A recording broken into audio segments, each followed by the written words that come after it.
Good day everyone. So I'm going to report is Unit 8. Unit 8 is access control model. So also we have first first of all is we have identification. So claiming an identity process where a subject users process states who they are to assist who they are to a system. So, ang kuha nito, identification is confirmation tulad ng pag-amin kung sino ka or yung sa username kung ano yung totoong paano. And then identification is proving that claimed identity that variety that subjects claim through credentials like and so authentication is pag-prove na totoo ka. So, ang kuha nito is uh, pag maglalagin ka sa Facebook or ano, meron doon yung password.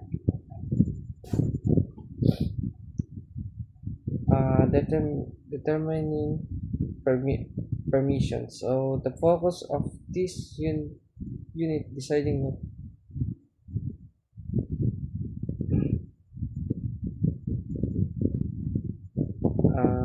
the focus of this unit is deciding what unauthenticated identity are permitted, and authorization is ito yung pag-set ng limit kung ano lamang pwede mong galawin or kaya yung mga permission na pwede mong ano ba tawag ito?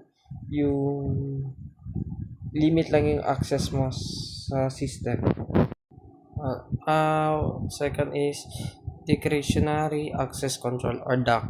So, owner-based control. So, DAC allows the owner of the resource of determine and who has access to it. Access to granted and revoked at the owner's discretion. So, ang discretionary access control or DAC ay isang uri ng access kung saan ang may-ari ay may-ari ng isang resource ay tulad ng isang file o folder ang siyang nagpapasya kung sino ang pwede ma-access nito. So, ang ibig sabihin ay ang may-ari may control kung sino man ang pwedeng makita o baguhin ang kanyang file. So, yun lang po. So, hopefully this explanation clarifies what DAC is a fundamental concept in cybersecurity and is used to protect data and systems. Also, we have MAC or mandatory access control. Access is enforced based security levels and assigned to subjects and objects by a central authority. So, individual users cannot override labels. So, ang MAC ay ito yung tungkol sa mandatory access control or isang security strategy na madalas natin makikita sa mga high security environments tulad ng military o government or gobyerno. So, ang main idea dito ay ang paggamit ng mga security levels and ang halimbawa is top secret or confidential or unclassified. Sa system na to ay hindi basta-basta pwedeng i-share o baguhin ng isang user ang access ng setting at ang tanging Central Security Authority lang ang may siyang kung sino pwedeng makakita ng isang file sa base sa clearance level nila. Simple security property or no read up. Ibig sabihin nito is hindi pwedeng hindi pwedeng basahin ang mga files na may matataas na clearance o level, mm, kasya sa yung kung secret ang kung secret lang ang level mo, bawal mo silipin ng top secret. Property, ah ito naman siya ay yung para iwas leak o para hindi ma-access ng ibang tao or hacker na hindi pwede magsulat o mag-save ng info ang isang high-level users o halimbawa is top secret or officer sa isang low level file. Bakit? Para hindi niya ma-aksidenteng malagay ang mga confidential info sa isang file na mababasa lang kahit sino. So, dito tinatawag pa rin confidential. Role-based role-based access control, so RBAC, so functional based permission. So permission are granted to roles, a job function rather than to individuals. Users inherit the permission of their assigned roles. So ang role-based access control ay isang system kung saan ay may access or permission sa mga file at apps at nakadepende sa posisyon o role ng trabaho mo sa trabaho at hindi kung hindi dahil sa kung sino ka. Imbes na isa-isahin mo ang bawat empleyado,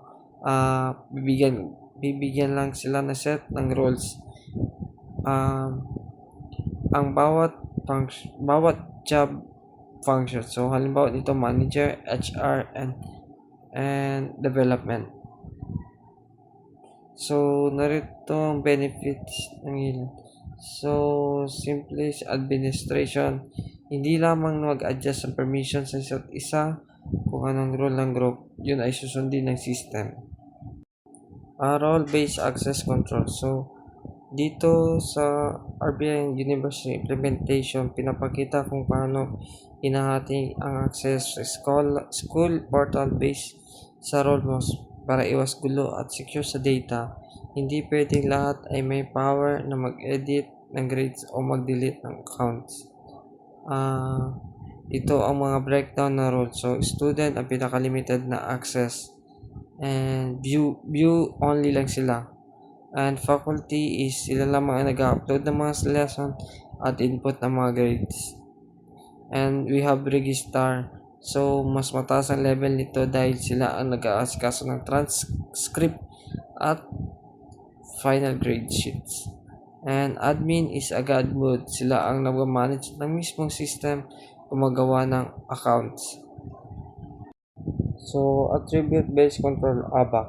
So, access decisions based on attributes, object, environment, and action. So, isipin mo ABAC or attribute-based control is para isang smart security system na hindi basta tumitingin sa ID mo, kundi pati na rin sa sitwasyon mo. Imbis na manager ka, pasok ka na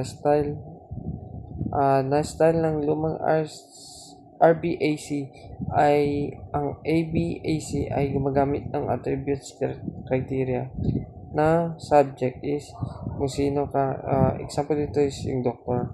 So object is ano ang tinitingnan mo, example medical record, and then environment asan oras. Attribute based control, so about or access decision based on attributes of the subject, object, environment, and action. So, ang isipin mo, ang ABAC ay isang parang smart security guard na hindi basta tumitingin sa ID mo. At kung di pa rin sa sitwasyon mo, ay imbis na sa manager ka magpasok, na style na lumang RBAC, ang ABAC ay gumagamit ng mga attributes sa criteria na subject is sino ka or example doctor, at object ano ang tinitignan mo, and then environment nasan ka at anong oras na, example is nasa hospital ba or office hours.